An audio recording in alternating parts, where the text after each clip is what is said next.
ಕಾರ್ಯಕ್ರಮದ ಪ್ರಾಯೋಜಕರು Manjula melody orchestra ತಂಡ ಬಾಗಲಕೋಟ್ ಹಾಗೂ ಅಣ್ಣ ಮುತ್ತಪ್ಪರ ಈ ಗೋಶಾಲೆ ಜಯ ಕರ್ನಾಟಕ ಸಂಘಟನೆ. ವಿಶೇಷವಾದಂಥದ್ದು ಅದರ ಜೊತೆಗೆ ಓಪನ್ ಹಾರ್ಟ್ ಕನ್ನಡ ದಿನಪತ್ರಿಕೆ ಬಾಗಲಕೋಟ್. ವಿಶೇಷವಾದಂಥ ಅದ್ಭುತ ವ್ಯಕ್ತಿ, ಯಾಕಂದರೆ ಇವ್ರನ್ನ ನೋಡಿದ್ರೆ ಬಹಳಷ್ಟಿದೆ. ಯಾಕೆಂದರೆ ನಾವು ಆ್ಯಕ್ಚುಲಿ ಅವರ ಮಾರ್ಗದರ್ಶನದಲ್ಲಿ ಅವರ ಕೆಲವೊಂದು ಪ್ರೇರಣೆಗಳನ್ನು ನಾವು ತಗೊಂಡೇ ಇವತ್ತು ಗೋಶಾಲೆ ಆಗಿರ್ಬೋದು, ಜನರ ಸಮಾಜ ಸೇವೆ ಆಗಿರ್ಬೋದು, ಸಾಕಷ್ಟು ಅವರ ಒಂದು ಪ್ರೇರಣೆ, ಅವರ ಮಾರ್ಗದರ್ಶನ ಭಾಳ ಇಂಪಾರ್ಟೆಂಟ್. ಯಾಕಂದರೆ ಅವ್ರು ಪ್ರತಿ ಬಾರಿ ಏನಾದರೂ ಮಾಡಬೇಕಾದ್ರೆ ನಮ್ಮ ಘನಶ್ಯಾಮಣ್ಣವ್ರಿಗೆ ಒಂದು ಕಾಲ್ ಮಾಡಿ ಅಲ್ಲ ಈಗ ಮಾಡಬೇಕು, ಅಥವಾ ಎಲ್ಲೇ ಏನೇನು ಪ್ರಾಬ್ಲಮ್ ಇದ್ರೂ ಕೂಡ ಫಸ್ಟ್ ಕಾಲ್ ಅವ್ರಿಗೆ ಮಾಡೋದು.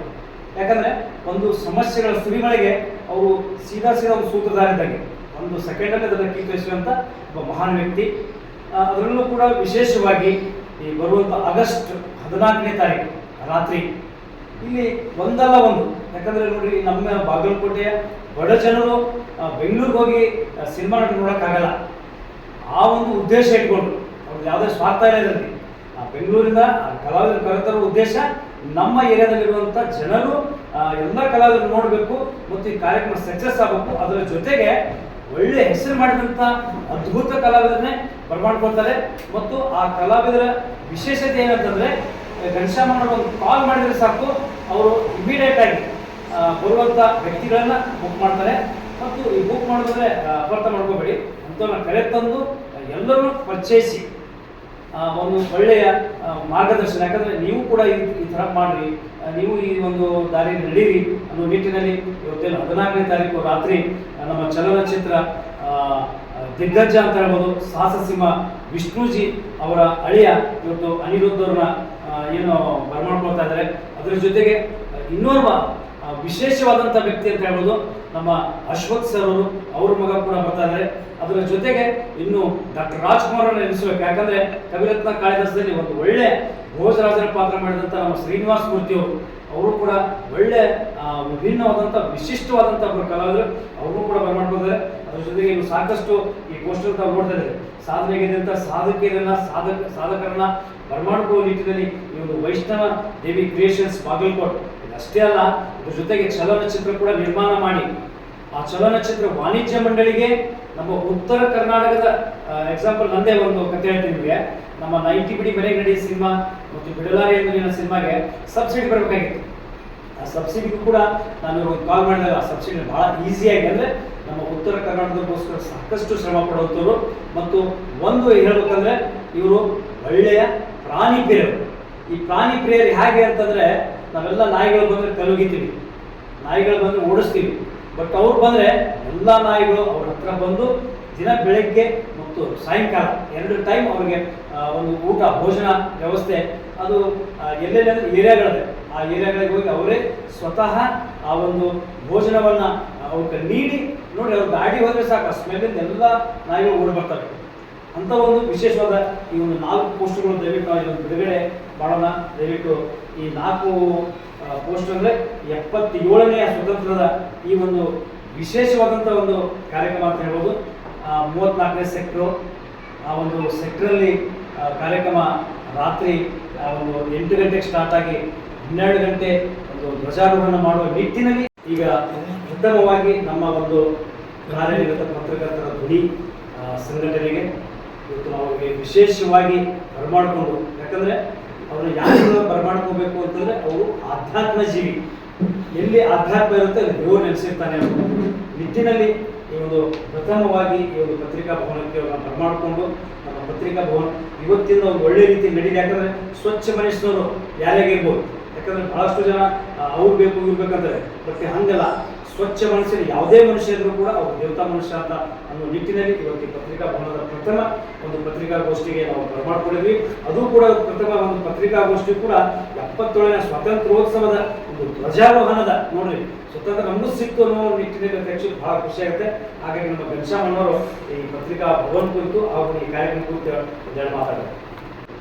ಆತ್ಮೀಯ ಪತ್ರಕರ್ತ ಬಂಧುಗಳೇ, ನಿಜವಾಗ್ಲೂ ಖುಷಿ ಆಗ್ತದೆ. ಯಾಕಂತಂದರೆ ನಮ್ಮದು ಇದೇ ಸೆಕ್ಟರ್ 38ನೇ ಸೆಕ್ಟರ್. ಹಿತ್ತಲ ಮರ ಮದ್ದಲ್ಲ ಅಂತಂತಂದರೆ ಈ ಮನ್ಯಾಗ ದೊಡ್ಡ ದೊಡ್ಡ ಡಾಕ್ಟರ್ಗಳು ಇರ್ತಾರೆ, ಆದ್ರೆ ಅವರು ಬೇರೆ ಬೇರೆ ಕಡೆ ತೋರಿಸ್ತಿರ್ತಾರೆ. ಅವ್ರು ಮನ್ಯಾಗ ದೊಡ್ಡ ದೊಡ್ಡ ಡಾಕ್ಟರ್ ಇರ್ತಾರೆ. ಈಗ ನೋಡಿ 38ನೇ ಸೆಕ್ಟರ್ದ ಬರೀ ಬಾಬುಂದಲ್ಲಿ ಗೋಶಾಲೆ ಅಷ್ಟೇ ನೋಡ್ತಿದ್ದೀವಿ. ಅಲ್ಲಿ ಮತ್ತೆ ಮುತ್ತಪ್ಪರ ಇವ್ರದ್ದು ಮತ್ತು ರಕ್ಷಣಾ ವೇದಿಕೆ ಅಷ್ಟು ಬೋರ್ಡ್ ನೋಡ್ತಾ ಇರ್ತೀವಿ. ಅವರು ಪಾಪ ಹಲೋ ಬಾಯ್ ಅವರು ಬೀಜಿ ನಾವು ಬೀಜಿ. ಹೀಗಾಗಿ ಇವತ್ತು ಒಳಗೆ ಬಂದಾಗ ಇಷ್ಟೊಂದು ವಿಶಾಲ ಹೃದಯದ ವ್ಯಕ್ತಿ ವಿಶಾಲವಾದಂತಕ್ಕಂಥ ಕೆಲಸ ಮಾಡಕತ್ತಿದ್ದು ನಿಜವಾಗಿಯೂ ನನಗೆ ಖುಷಿ ಆಗ್ತದೆ.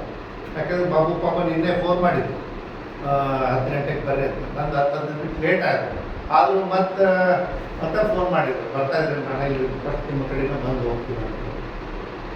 ಇದು 77ನೇ ಸ್ವಾತಂತ್ರ್ಯ ದಿನಾಚರಣೆ ದಿವಸನ ನಾನು ನಿಮ್ಮ ಆಫೀಸಿಗೆ ಬಂದಿರೋದು ಇಂದು ಒಂದು ನೆನಪಿಡುವಂಥದ್ದು. ಇದು ಕೇವಲ 77 ಮತ್ತು 14 ಟ್ಯಾಲಿ. ಆಮೇಲೆ ಇಲ್ಲಿ ಬಂದಂಥವ್ರು ಹೇಗಿರ್ತಾರಂತಂದ್ರೆ ಪ್ರತಿ ಸಲ ಮ್ಯಾಗ ಬರೋಂಗಾಗಿರ್ಬೇಕು ಅಂತ ಒಂದು ಸ್ಥಳ ಅಂತ ಹೇಳ್ಬೋದು.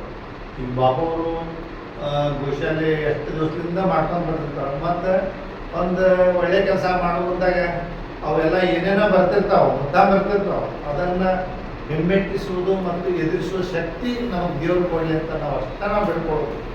ಯಾಕೆ ಈ ಮಾತಾಡ್ತಾ ಇದ್ದೀನಿ ಅಂತಂದರೆ ಅದು ಬಾಬುಗೂ ಗೊತ್ತೈತಿ, ನಮಗೂ ಗೊತ್ತೈತಿ. ಯಾಕಂದರೆ ಅದು ಇನ್ನೊಂದು ಸಂದರ್ಭದಾಗ ನಾನು ಹೇಳ್ತೀನಿ. ಯಾಕಂತಂದರೆ ಈ 77ನೇ ಸ್ವಾತಂತ್ರ್ಯೋತ್ಸವ ಬಾಗಲಕೋಟೆ ನವನಗರದಾಗ ಒಂದು ಏನಾದರೂ ಒಂದು ಇರಲಿ. ಯಾಕಂದರೆ ಬರೀ ನಾವು ರೋಡು ಲೈಟು ಬಿಟ್ಟರೆ ಏನೇನು ಮನೋರಂಜನಾ ಕಾರ್ಯಕ್ರಮದ ಇಲ್ಲ. ಪಾಪ ಬೆಳಗ್ಗೆ ಅಂತ ಹುಡುಗರು ಶಾಲೆಗೆ ಹೋಗ್ಬಿಡ್ತಾರೆ, ರಾತ್ರಿ ಬರ್ತಾರೆ, ಹೀಗಾಗಿ ದುಡ್ಯಾಕೆ ಹೋಗಿರ್ತಾರೆ, ರಾತ್ರಿ ಬಂದುಬಿಟ್ಟಿರ್ತಾರೆ. ಏನಾದ್ರು ಮತ್ತೆ ಬಾಬು ಹೇಳಿದಾಗ ಚಲನಚಿತ್ರ ನಟರನ್ನು ಬರೀ ನಾವು ಧಾರಾವಾಹಿ ಒಳಗೆ ಸಿನಿಮಾದಾಗ ನೋಡಿರ್ತೀವಿ, ಅವ್ರಿಗೊಂದು ನೋಡ್ಬೇಕಂತ ಅಭಿಲಾಷೆ ಇರ್ತದೆ. ಅಟ್ಲೀಸ್ಟ್ ಇಷ್ಟು ಸಮೀಪದಿಂದ ನೋಡಿದೀವಲ್ಲಪ್ಪ ಅಂತಂದು ಖುಷಿ ಆಗ್ತದೆ.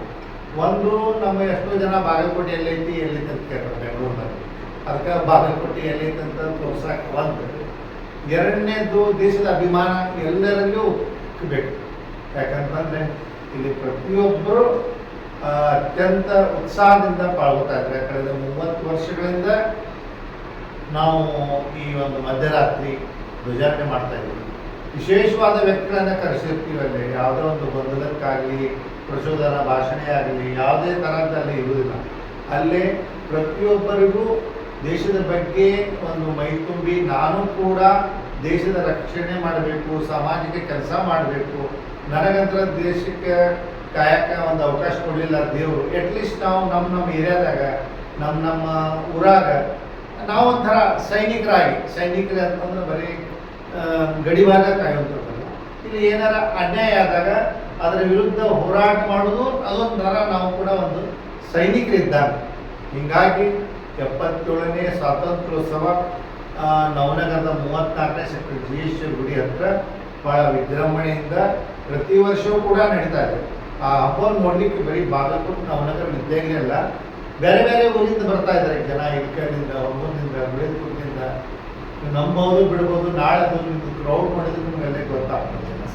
ಅಲ್ಲಿ ನಾವು ಮುದ್ದಾಮ್ ಅಲ್ಲೇ ಮಾಡಾಕತ್ತೀವಿ. ಯಾಕಂತಂದ್ರೆ ಅದ್ರದ್ದು ಮಜಾನ ಬೇರೆ. ಎಲ್ಲ ಸರ್ಕಲ್ ಬಂತಂದ್ರೆ ಅವಾರ್ಡ್ ಆಗ್ಬಿಡ್ತದೆ.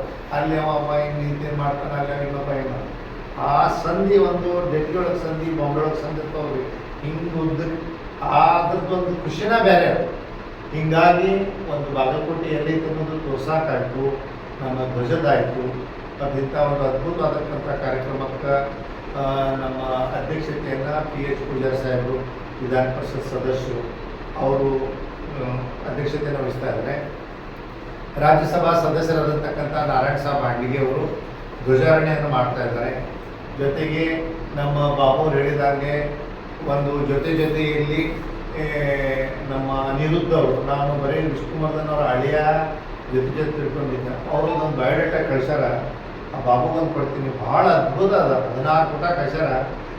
ಮರಾಠಿ ಒಳಗೆ, ಕನ್ನಡ ಒಳಗೆ ಏಕ ಪಾತ್ರಗಳನ್ನು ನಾಟಕಗಳನ್ನು ಮಾಡಿದ್ದಾರೆ. ಸಿನಿಮಾ ನಿರ್ದೇಶಕರು ಮಾಡ್ಯಾರ, ನಿರ್ಮಾಪಕರು ಮಾಡ್ಯಾರ. ಬಾಳೆ ಬಂಗಾರ ಅಂತಂದು ರಾಷ್ಟ್ರ ಪ್ರಶಸ್ತಿ ತಗೊಂಡಿದ್ದವರು. ಇಂಥ ಅದ್ಭುತ ವ್ಯಕ್ತಿತ್ವ ಕರ್ಸಾಕತ್ತಿದ್ದು ನನಗೆ ಆಮೇಲೆ ಗೊತ್ತಾಗ್ತದೆ. ಭಾಳ ಖುಷಿ ಆಯಿತು. ಮತ್ತು 500ಕ್ಕಿಂತ ಹೆಚ್ಚು ನಡೆಸಿರುವಂತಕ್ಕಂಥ ಶ್ರೀನಿವಾಸ ಮೂರ್ತಿಯವರು, ಬಾಬು ಹೇಳಿದಾಗ ಕವಿರತ್ನ ಕಾಳಿದಾಸನ ಭೋಜರಾಜನ ಪಾತ್ರ ಒಳಗೊಂಡಂತೆ ಮತ್ತು ಈಗೂ ಕೂಡ ಧಾರಾವಾಹಿಗಳಲ್ಲಿ ನಾವೆಲ್ಲ ನೋಡ್ತಾ ಇದ್ದೀವಿ. ಸಿದ್ಧಲಕ್ಷ್ಮಿ ಕೊಡ್ತಾರೆ. ಮತ್ತು ಸ್ವಾಭಿಮಾನದ ಬದುಕು ಹ್ಯಾಂಗೆ ಬದುಕಬೇಕು ಅನ್ನುವಂಥದ್ದನ್ನು ನಾವೇನಾರ ಆಟೋ ನಡೆಸಿದ್ರೆ ಟಮ್ ನಡೆಸಿದ್ರೆ ನಮ್ಮದು ಮರ್ಯಾದೆ ಮಾರ್ಕೆಟ್ ಅನ್ನೋದು ಸುಳ್ಳು. ಯಾವ ದುಡ್ಕೊಂಡು ತಿಂತಾರ ನಿಜವಾದ ಶ್ರೀಮಂತ ಅವ. ಅದು ಕಸ ಹೊಡೋದಿರಲಿ, ಟಮ್ ಹೊಡಿದಿರಲಿ, ಟ್ಯಾಕ್ಟರ್ ಹೊಡಿದಿರಲಿ. ಈ ಶಂಕರ ಅಶ್ವಥ್ ಅಂತಂದ್ರೆ ಅವ್ರದ್ದು ನಿಕ್ ನೇಮ್, ನಿಜವಾದ ಹೆಸರು ಅವ್ರದ್ದು ರವಿಕುಮಾರ್. ಅವರು ಅಶ್ವಥ್ ಅಂತಂದು ಅವರು 500,000 ಪಿಕ್ಚರ್ಗಿಂತ ಹೆಚ್ಚು ಮಾಡಿದ್ದಾರೆ. ಅಂಥವರು ಶಂಕರ ಅಶ್ವಥ್ ಅವರು ನಮ್ಮ ಇಂಗಳೇ ಮಾರ್ಗ ಸಿನಿಮಾದಾಗ ಒಂದು ಒಳ್ಳೆ ತಹಸೀಲ್ದಾರ್ ಪಾತ್ರ ಮಾಡಿದ್ದಾರೆ. ಅವರು ಕೂಡ ಒಂದು ಟ್ಯಾಕ್ಸಿ ಚಲಿಸ್ತಾರೆ, ಓಲೋ, ಹೊಟ್ಟೆ ಉಪಜೀವನಕ್ಕಾಗಿ. ಮತ್ತು ಈ ಮೈಸೂರು ನೋಡಿ ಒಂದು ಒಳ್ಳೆ ಹೋಟೆಲ್ ಓಪನ್ ಮಾಡ್ಯಾರ. ಸ್ವತಃ ಅವ್ರು ಹೆಮ್ಮೆಯಿಂದ ಹೇಳ್ತಾರೆ, ಅವರು ನಾನೇ ಕುಕ್ ಮಾಡ್ತೀನಿ, ನಾನೇ ಬಡಿಸ್ತೀನಿ. ದುಡಿಯೋದು ಬೇರೆ, ಪರದೆ ಮ್ಯಾಗಿರೋದು ಬೇರೆ. ದುಡಿದು ತಿನ್ನೋಕೆ ಯಾರು ಏನು ಗಾಡ್ ಅನ್ನೋಂಗಿಲ್ಲ. ಯಾರು ದುಡಿದು ತಿಂತಾರೆ ನಿಜವಾದ ಶ್ರೀಮಂತ ಅವರು.